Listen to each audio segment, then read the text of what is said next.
जर ब्लड प्रेशरला तुम्ही हलक्यामध्ये घेत असाल, तर ही व्हिडिओ तुमच्यासाठी आहे. काल एक 37 इयर्सच्या मुलाला त्याची फॅमिली घेऊन आलेली. त्याच्या फॅमिलीने सांगितलं, की काल रात्री त्याला ॲसिडिटी होत होती, तर त्याच्यामुळे तो व्हॉमिटिंग करत होता आणि अचानक त्याचा ब्लड प्रेशर शूट झाला आणि तो तिकडेच पडला. थोडंसं विचारल्यावर कळालं, की त्याला 1 वर्ष अगोदर पण हा ब्लड प्रेशर डिटेक्ट झालेला. तर त्यांनी वेगवेगळे उपाययोजना प्रयत्न केली. पण अचानक काल व्हॉमिटिंग करताना त्याचा ब्लड प्रेशर शूट झाला आणि तो तिकडेच पडला. वाईफ बाहेर काम करत होती. खूप वेळा त्यांनी नॉक केलं दरवाजा, पण त्यांनी काही उघडला नाही.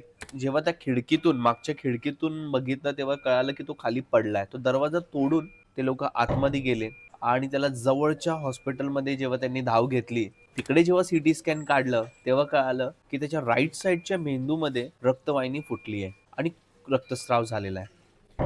तो रक्तस्राव एवढा होता, की त्यांनी बाकीच्या मेंदूला एवढं प्रेशर केलं, की तो काम करेनासं झालंय. आज तो मुलगा मरणाच्या दारामध्ये उभा आहे. मित्रांनो, ब्लड प्रेशरला हलक्यात घेऊ नका.